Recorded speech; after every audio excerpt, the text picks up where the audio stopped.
मुस्कान है और मैंने अपना diploma Kasturba institute of technology से कंप्लीट किया है और मेरी ब्रांच डिजिटल इलेक्ट्रॉनिक्स थी और आईपीयू लीड 2023 में मेरी रैंक 151 आई है। अच्छा, हो गया क्या पूरा आपका? ठीक है। अब देखिए, सुनिए, आप बच्चों को मतलब हमने ये वीडियो किस लिए बनाना शुरू किया है? ताकि आप बच्चों को मोटिवेट कर सके, ठीक है? इतनी बात तो सबको पता है। अब ये देखिए, आप बच्चों को बताइए कि आपका शेड्यूल क्या रहता था? आप मतलब कितने बजे उठते थे?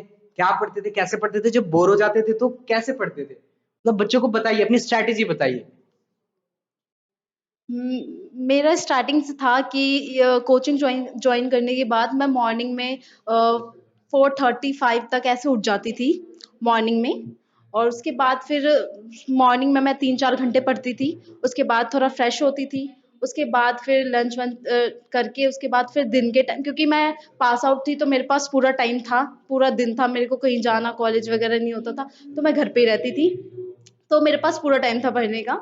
उसके बाद फिर मैं थोड़ा दिन में पढ़ती थी। उसके बाद मैं 1-2 घंटे की दिन में नींद लेती थी, क्योंकि मॉर्निंग में जल्दी उठने के बाद थोड़ा-सा हो जाता है वो। तो इस चक्कर में मैं दिन में 1-2 घंटे की नींद लेती थी। उसके बाद फिर इवनिंग के टाइम बैठती थी मैं पढ़ने के लिए। फिर उस समय थोड़ा कंटिन्यू करती थी अपनी पढ़ाई को, उसके बाद रात में पढ़ती थी। और कभी ऐसा अगर मन होता था मेरा कि हाँ, पढ़ने का मन नहीं कर रहा, चीज़ें कुछ समझ नहीं आ रही है, तो मैं सॉन्ग सुन लेती थी या अपने फ्रेंड से बात कर लेती थी कॉल पे, तो उससे मेरा मूड लाइट हो जाता था। उसके बाद फिर पढ़ने में भी अच्छा लगता था।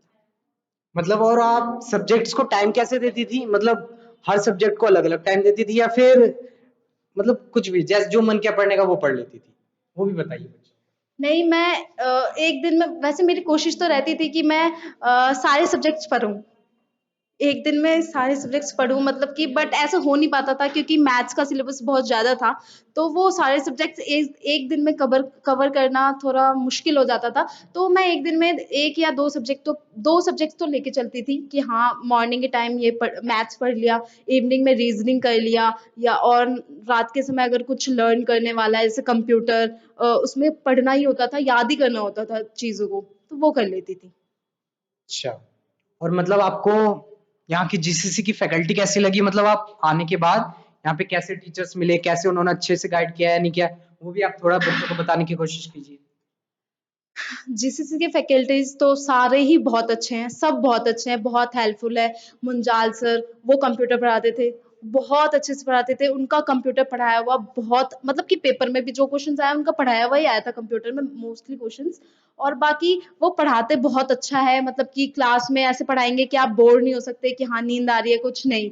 वो बिल्कुल अच्छे से पढ़ाते थे। उसके बाद मैकेनिक्स में श्रेयस सर पढ़ाते थे, वो भी बहुत अच्छे से पढ़ाते थे। मतलब उनकी क्लास में ना 2-3 या 4 घंटे की भी क्लास हो ना, तो आप कभी बोर नहीं हो सकते, वो इतने अच्छे से पढ़ाते हैं। और जो उन्होंने पढ़ाया था, एग्ज़ाम में वही चीज़ें आई थी सारी, बस जो उन्होंने कहा था इतना पढ़ लो सफिशिएंट है, बस उसी में से आया था। और वो डाउट्स भी बहुत अच्छे से, मतलब कि हम जो भी पूछते थे वो अच्छे से बताते थे, क्लियर करते थे सब कुछ। और दक्ष सर भी अच्छे थे, उन्होंने भी मैथ्स अच्छे से पढ़ाया। ठीक थे सारे टीचर्स।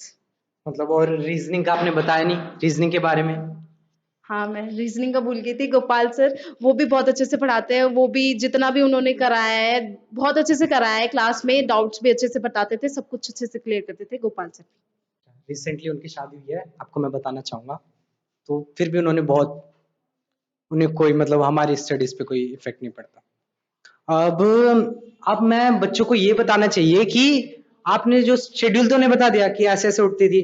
आपको जीसीसी के बारे में पता कहाँ से चला था कि आपने कैसे डिसाइड किया कि आपको जीसीसी जॉइन करनी है? मतलब बच्चों को ये बताइए कि आपको कहाँ से पता चला?